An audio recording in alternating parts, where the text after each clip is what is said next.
একজন মানুষ কেন ভালো বা মন্দ হন, বুদ্ধের এই কাহিনী তার প্রমাণ। মানুষের প্রবণতা যখন খারাপ হয়ে যায় তখন পৃথিবীও মন্দতায় ভরে যায়। গৌতম বুদ্ধের এক কাহিনী থেকে জানা যাবে যে কেন একজন মানুষ খারাপ হয়ে যায় ও খারাপ কাজ করতে শুরু করে। ভালো মন্দ হচ্ছে ব্যক্তির প্রবণতা বৈশিষ্ট্য, কিন্তু প্রশ্ন হলো একজন মানুষ কেন এবং কিভাবে ভালো বা মন্দ হয়।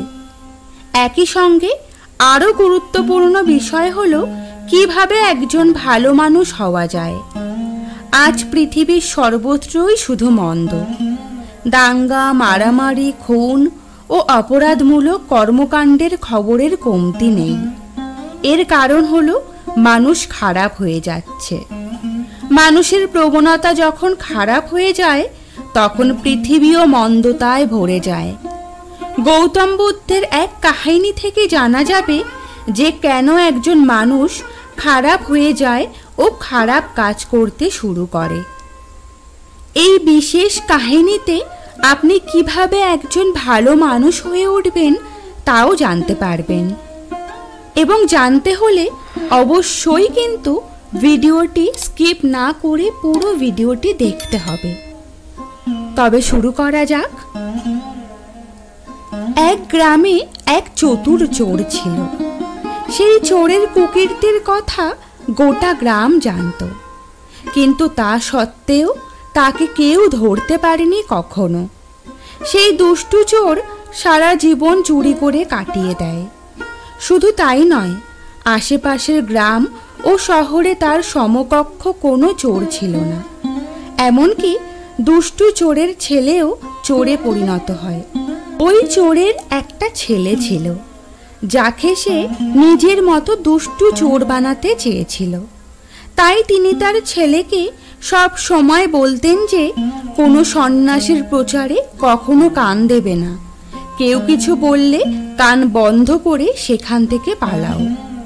ছোটবেলা থেকেই ছেলে বাবার কাছ থেকে এসব কথা শুনে আসছে, যার কারণে এসব কথা তার মনেও গেঁথে যায়। এভাবে বড় হয়ে ছেলেটাও বাবার মতো দুষ্টু চোরে পরিণত হয়। একদিন সে খুব লোভী হয়ে চুরির উদ্দেশ্যে রাজার প্রাসাদের দিকে রওনা দেয়। তখনই পথে লোকের ভিড় দেখতে পেল। চোর দেখল বহু মানুষ সন্ন্যাসীর পায়ে পড়ে আশীর্বাদ নিচ্ছেন।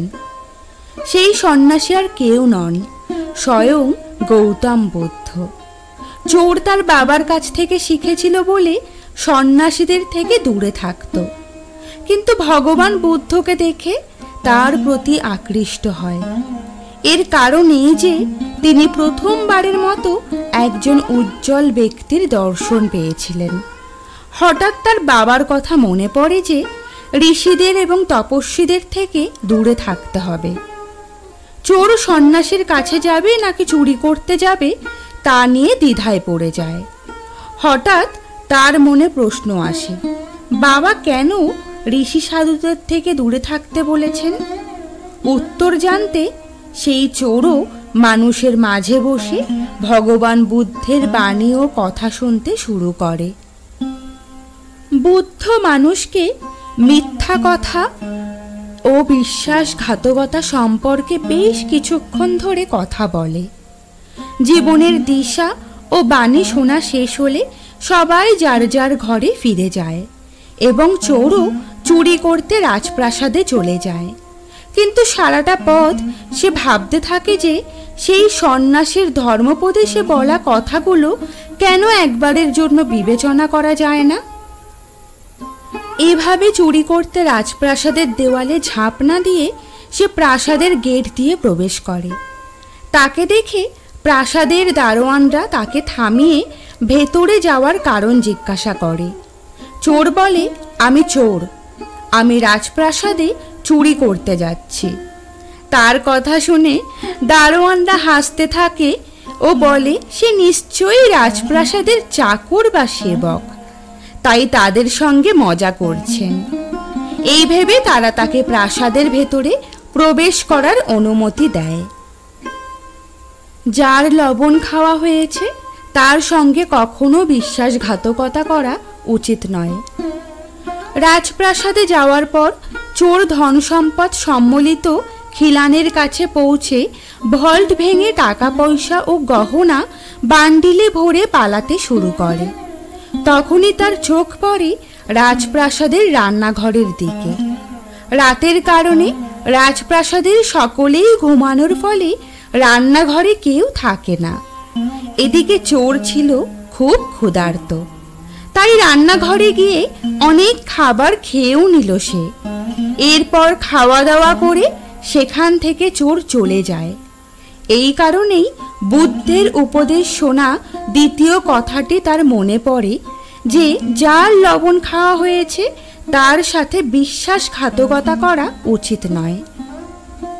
চোর মনে মনে ভাবে যে আমি এই রাজবাড়ির নুন খেয়েছি, তাই তার টাকা চুরি করে তার সঙ্গে বিশ্বাসঘাতকতা করব বলেই চোর চুরির টাকা রান্নাঘরে রেখে যেতে শুরু করে। রাজপ্রাসাদে এক ব্যক্তি চোরকে দেখে হঠাৎ শোরগোল শুরু করে।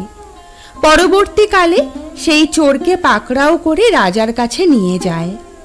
রাজা চোরকে জিজ্ঞেস করেন, তুমি যখন চুরি করেছিলে তাহলে সেই জিনিসপত্র আবার রেখে দিলে কেন? চোর তখন সেই সন্ন্যাসীর বাণীর কথা বলেন।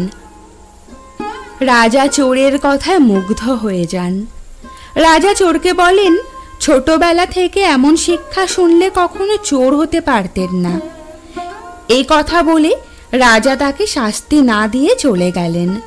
কিন্তু রাজা তাকে একটা কথা মনে রাখতে বললেন, সঠিক সঙ্গ এবং সঠিক প্রচারের মাধ্যমেই একজন ভালো মানুষ হওয়া যায়।